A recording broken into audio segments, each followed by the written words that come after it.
I've had some bad days at work. I mean, everybody has. Some people oversleep.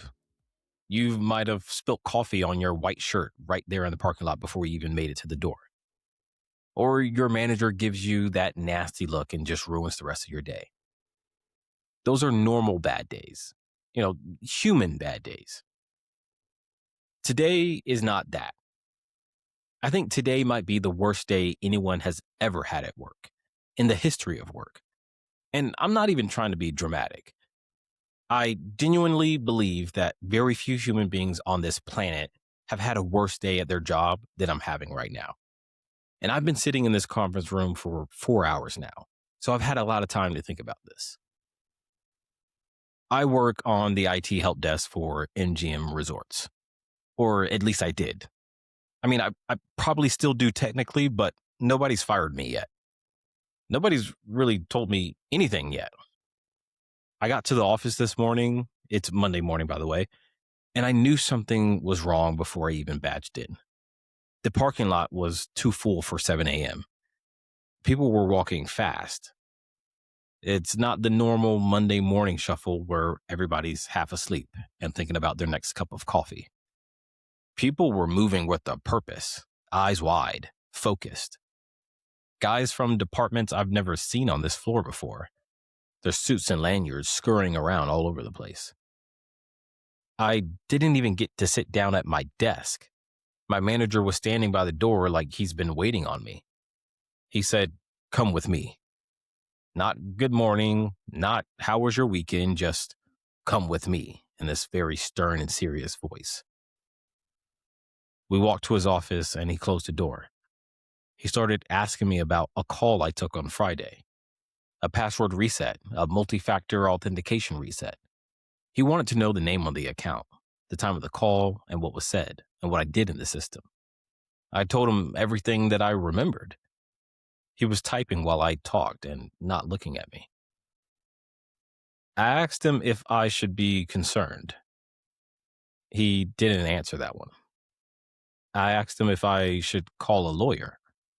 He looked up from the screen and said, "Don't stress it. It'll all get figured out." Then he told me to go wait in conference room B.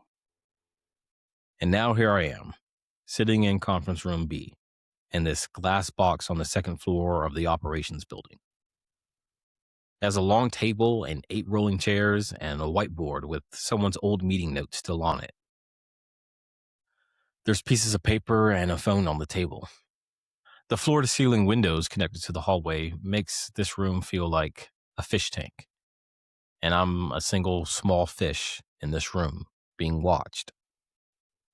People have been speed walking past the window all day. IT guys I've never seen before, people in suits, people with lanyards that say things I can't read from this distance. Nobody's come in to talk to me. Nobody's even looked at me through the glass. I might be invisible. I honestly can't tell. But here's what I know so far. And I want to be clear that what I know is mostly from what I've pieced together, from overhearing conversations through the walls of this glass box and reading news alerts on my phone. Because again, nobody has told me anything directly. But I guess the slot machines are down. All of them. Every slot machine on every floor of every MGM property. The Bellagio, the Aria, the MGM Grand, Mandalay Bay, all of them. They all went dark. The room keys don't work, and guests are lined up at the front desks trying to get into their own rooms. And the front desk can't help them because the system that makes the room keys is the same system that's down. Reservations are all gone and the app doesn't open. It looks like the website is dead as well. ATMs are showing error screens and the restaurants are going cash only now, which in modern day Las Vegas, that doesn't happen. Things like this never happen. But apparently, all of this is my fault. Okay, let me back up. Friday, 2 days ago, I was on desk. I was working a normal shift with a normal queue, and calls were steady. I was doing password resets and account lockouts. This is all normal workday stuff. I mean, I had my coffee, I had my headset on, I was listening to a podcast between calls. It was fine. Everything was fine. And I remember a call came in, a man. He had an American accent. Everything was normal. He sounded normal. I mean, maybe he sounded a little stressed, but he was polite. He said he was locked out of his account and needed help getting back in. So I pulled up his profile and there was his name, and his department was there as well. Everything that he was telling me matched what was on my screen. I asked him the security questions and he answered them. I don't remember hesitating at all, and I don't remember feeling like anything was off. It was just a routine call. I get 20 of these a day. Someone's locked out, you verify them, you help them get back in. That's the job. That's literally what they trained me to do. So I reset his multi-factor authentication. I walked him through getting back into his account. He said, "Thank you." And I said, "No problem." That call was maybe 10 minutes. I logged in and moved on to the next one. That was my Friday. Now here we are today, and I'm sitting in this glass box watching people in suits walk past me like something very, very bad has happened.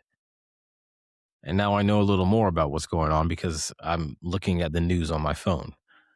I'm keeping up with the tweets on Twitter or X, whatever they call it these days. I can see what's happening on the casino floor. And all I can think about is, man, like, I did that? Or the person I helped on Friday did that? But I helped them do it? I keep replaying the call in my head. His voice was so normal. That's the thing that keeps getting to me. He didn't sound rushed. He didn't sound nervous. He didn't stumble over the answers to the questions that I asked him. He sounded like a guy who forgot his password and needed to get back to work. I've taken that call 1,000 times, 1,000 times. And this one sounded exactly like the other 999. I mean, what was I supposed to do? Seriously, what was I supposed to do? He had the name, he had the department, he had the answers to the verification questions. Everything checked out. What was I going to do? Say, "Sorry, sir, I don't believe you. I'm going to need you to fly to Las Vegas and show me your ID in person." That's not how this works. That's not what they tell us to do. They tell us to verify and assist, and I verified and assisted. And now the Bellagio is running on handwritten receipts. So the guy that called me wasn't an employee after all. He was a teenager. The guys on the investigation team were telling me that it's a group called Scattered Spider. And I think I've heard of them before. They're a hacking group full of young people, like young teenagers and guys in their early 20s. I guess they found the employee that they were impersonating on LinkedIn. They gathered a bunch of information from his LinkedIn profile and from his social media accounts. And then they called me. And I'm the fool that let them in. I've been sitting in this conference room piecing it together for hours now, and I think I understand what happened. So I guess the account that I reset the multi-factor authentication on, that got them into one employee's Okta session. Just one account. That's one person's access. That by itself isn't the end of the world. People get their MFA reset every day. That's a normal process. But whoever these people are, they didn't stop at one account. They used that initial access to escalate. They got into the Okta admin environment. I don't know how exactly. Maybe the account I reset had more privileges than it should have. Maybe they found a misconfiguration. Maybe they just knew where to look. I don't know. But once you're inside the Okta admin tenant, you're not a guest anymore. You're management. You can see every user, every application, every integration. You can see how the whole building is wired together. And that's what they did. From Okta, they got into our Azure cloud environment. They started sniffing passwords off the Okta Sync servers. Those servers synchronize credentials across the entire organization. So they weren't just in one account anymore. They were harvesting credentials from everybody, moving laterally, hopping from system to system, mapping the whole network. For days, they were doing this. One security team caught the unusual traffic on Saturday. Logins from places that didn't make sense. They started investigating. And by Sunday, they made the call to kill the Okta sync servers entirely. They just shut them down. They cut the connection, which was the right move. You have to sever the access when you know someone's inside. But it also meant that every system that depended on Okta for authentication went dark at the same time. And everything depends on Okta. The reservation system, the room keys, the slot machines, the app, everything. But I guess by the time our team shut it down, it was already too late. These guys had been inside since Friday, since my phone call with them. They had already handed off access to another group, some other ransomware operation. And that group deployed ransomware across more than 100 of our ESXi hypervisors.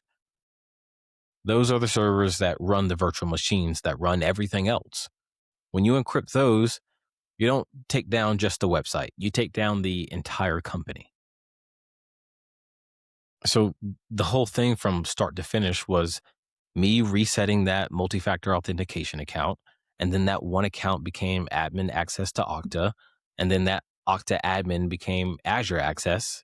And then that Azure access became credential harvesting across the entire network. The credential harvesting became lateral movement across every property. Lateral movement became a handoff to a ransomware group. And that ransomware group encrypted more than 100 servers that run every system MGM operates. That was their entire kill chain. It was like dominoes. And it all started with my phone call. It's been about 6 hours now. A woman from legal came in about an hour ago. She was nice. She asked me to write down everything that I remembered about the call. The time, the name, what he said, what I said, what I did on the system. I mean, I wrote it all down. My hand was shaking a little and my handwriting looked like a doctor's prescription, but I got it all down. She told me I wasn't in trouble. She said that a couple times, actually. You're not in trouble. We just need to understand what happened. I wanted to believe her, but I'm pretty sure I'm cooked. My phone keeps lighting up with news alerts. MGM cyber attack, MGM hack. I saw one that said the stock dropped 4%. I saw another one that said that the losses could be over $100 million. $100 million. I can trace every dollar of that back to my desk. I make $52,000 a year. I drive a Camry. I split rent with my roommate. And I'm the first domino in $100 million disaster because I helped a polite man on the phone get back into his account. My mom texted me asking if I saw the news about MGM. I haven't responded yet. I don't know what to say. Yeah, Mom, I saw it. I'm kind of involved. Someone just peeked their head through the door and told me that Caesars Casino got hit too. The same group used the same playbook. But Caesars paid them, I guess, $15 million. They paid the ransom and the hackers went away, and Caesars kept the lights on. MGM didn't pay. And that's why the slot machines are still dark. That's why the room keys don't work. And that's why I'm sitting in conference room B on hour 7 while people who make a lot more money than me figure out how to put a $30 billion company back together. In my head, I'm going back and forth on who to blame. Do I blame myself or do I blame the company? I think I did my job. I mean, I followed the process. I asked the questions. I checked the answers and everything matched. And the result was one of the worst cybersecurity breaches in the history of the hospitality industry. So either I did something wrong or the process is wrong. And I don't think I did anything wrong. I think I did exactly what I was trained to do. And I think the people who built the training and the process and the verification system never sat down and considered the possibility that a 17-year-old in England could find everything he needed to break through that process. I mean, this company built the front door and they gave me the instructions for checking IDs. And the kid showed up with the perfect fake.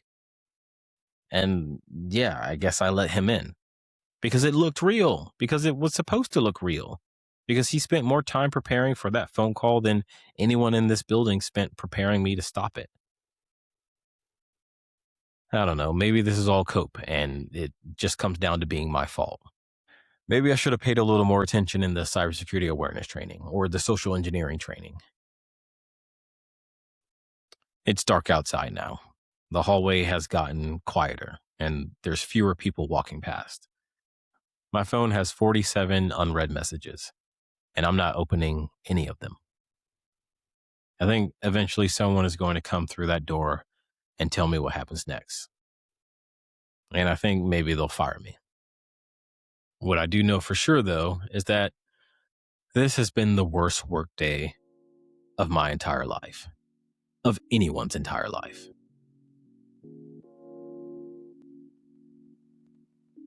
That's going to do it for today's episode. If you enjoyed this story, please leave a 5-star review wherever you're listening. It takes 2 seconds and it helps more people find the show.